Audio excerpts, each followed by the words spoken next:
கொடுக்கலாம்னு பார்த்தோம். ஆனா 3 மாதங்கள் கூட இந்த ஆட்சி தாங்காதுன்னு சொல்லி முன்னாள் முதல்வர் 200 வெல்வோன்னு கூட தான் சொன்னாங்க. நடந்துருச்சா? அதனால அதை பத்திலாம் நம்ம கவலைப்பட வேணாம். முன்னாள் முதல்வர் ஸ்டாலினிற்கு செய்தியாளர் சந்திப்பில் அறநிலையத்துறை அமைச்சர் ரமேஷ் பதிலடி கொடுத்துள்ளார். முன்னாள் முதல்வர் ஒரு கருத்து சொல்லியிருக்கிறார். இன்னைக்கு 3 மாதங்கள் கூட இந்த ஆட்சி தாங்காது, நாங்க 6 மாதம் வரை டைம் கொடுக்கலாம்னு பார்த்தோம். ஆனா 3 மாதங்கள் கூட இந்த ஆட்சி தாங்காதுன்னு சொல்லி முன்னாள் முதல்வர் 200 வெல்வோன்னு கூட தான் சொன்னாங்க. நடந்துருச்சா? அதனால அதை பத்திலாம் நம்ம கவலைப்பட வேணாம். நம்ம மக்கள் பணியை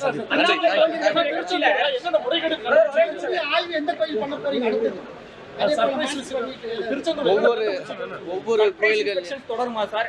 போன தடவை பண்ணிருந்த போது அர்ச்சகர்களை அவமதித்துட்டீர்கள், உள்ளூர்காரங்களை அவமதிச்சிட்டீங்கன்னு சொல்லி முன்னாள் அமைச்சர் அனிதா ராதாகிருஷ்ணன் சொல்லியிருந்தாங்க. சர்ப்ரைஸ் இன்ஸ்பெக்ஷன் தொடருமா? கடுமையான நடவடிக்கைகள் தொடருமா? கண்டிப்பாக சர்ப்ரைஸ் இன்ஸ்பெக்ஷன் தொடரும். எல்லா கோயில்கள்லையும் ஆய்வு பண்ணுவேன். எந்த கோயிலில் யார் தவறு செஞ்சிருந்தாலும் எந்த மத பாகுபாடும் பார்க்க மாட்டோம், சாதிய பாகுபாடும் பார்க்க மாட்டோம், பணப்பாகுபாடு பார்க்க மாட்டோம், பாலின பாகுபாடு பார்க்க மாட்டோம். யார் தவறு செஞ்சிருந்தாலும் எப்பேற்பட்ட முக்கிய புள்ளிகள் தவறு செஞ்சிருந்தாலும் அதற்கான நடவடிக்கை எடுப்போம்.